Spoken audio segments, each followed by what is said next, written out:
छोड़ा के कोनो गीत ना गौले गोलू राजा आई तने वो ताली बजा के स्वागत करते हैं हुआ सब जितेंद्र जखमी के नाम और हमने के गार्जियन जे की अभिभावक बने आपके सरपंच साहब यहाँ के गीतकार बने लेखक बने हम इतनी चुकी से पर गीत सुना ताली बजा के हमने के स्वागत करते गार्जियन और गोलू राजा जी के भाई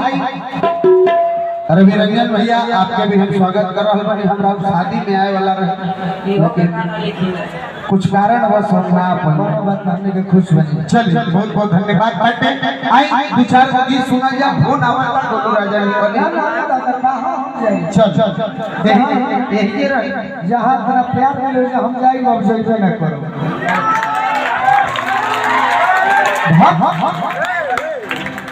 स्वागत के फेरा में तो लगी हां हां कहां रहनी कि दुनिया के भैया कि अपना माई के श्रृंगार के बारे में कहे मेहरान को कह दे का हो आज बड़ा सुंदर लग रही है अमित आज सुंदर